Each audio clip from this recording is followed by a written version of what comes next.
Our next guest argues that not being racist is not enough. We must actively be anti-racist.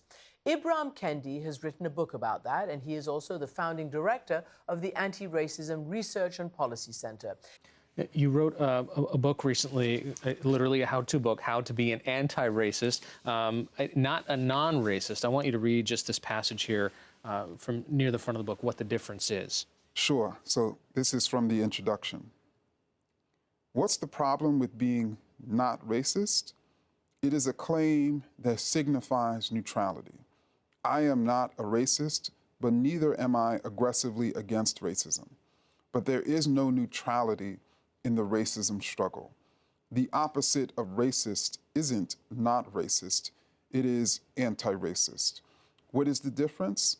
One either endorses the idea of racial hierarchy as a racist or racial equality as an anti-racist. One either believes problems are rooted in groups of people as a racist or locates the roots of problems in power and policies as an anti-racist.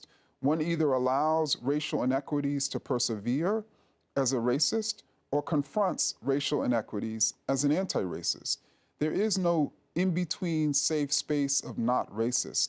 The claim of not racist neutrality is a mask for racism. So there is no middle ground. That's pretty clear in what you're talking about.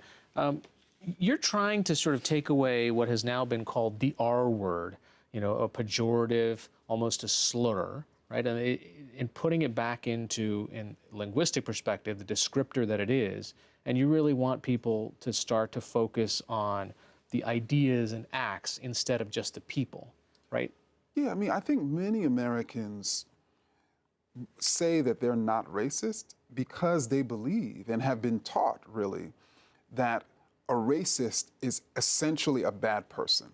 That if you admit you're racist, you'll always be a racist. And that's like tattooing the R word on your forehead. And that we apparently have racist bones in our bodies, which allows some presidential candidates, Republicans and Democrats, to say, I don't have a racist bone in my body. What that means is that this is an essential term. You become a racist. And what I argue and show in my work is no one becomes a racist or even an anti-racist. It is a reflection of what a person is doing in each moment. And people change.